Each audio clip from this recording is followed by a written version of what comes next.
শ্রেষ্ঠ বাক্য হতে পারে? দেখেন কত কম্প্রিহেন্সিভ। আল্লাহ শিখাই দিলেন, পড়ো রব্বানা আতিনা ফিদ দুনিয়া হাসানা ওয়া ফিল আখিরাতি হাসানা ওয়া কিনা আযাবান নার। আল্লাহ, তুমি এই দুনিয়ার সব কল্যাণ আমারে দাও, আখিরাতের সব কল্যাণ আমারে দাও, আগুনের শাস্তি থেকে আমারে বাঁচিয়ে দাও। পড়েন আমিন। তো আপনি দুনিয়ার সব কল্যাণ নিলেন, আখেরাতেরও নিলেন, গাছেরটাও খাইলেন, তলারটাও কুড়াইলেন, রাখলেন কি? সবই তো চাইছেন। এই দোয়াটার মধ্যে দুনিয়ার কোনো দোয়া বাকি আছে? কথা বলেন। রব্বানা আতিনা ফিদ দুনিয়া হাসানা, আল্লাহ দুনিয়ার সব কল্যাণ লাগবে। ওয়া ফিল আখিরাতি হাসানা, আল্লাহ আখিরাতের সব কল্যাণ লাগবে, আগুনের শাস্তি থেকে বাঁচানো লাগবে। তো আপনি বাকি রাখছেন কিছু? এই একটা বাক্যের মতো বাক্য গোটা বিশ্বটারে বিক্রি করলে হবে।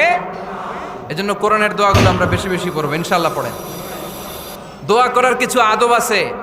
অজু অবস্থায় দোয়া করবেন, কেবলামুখী হয়ে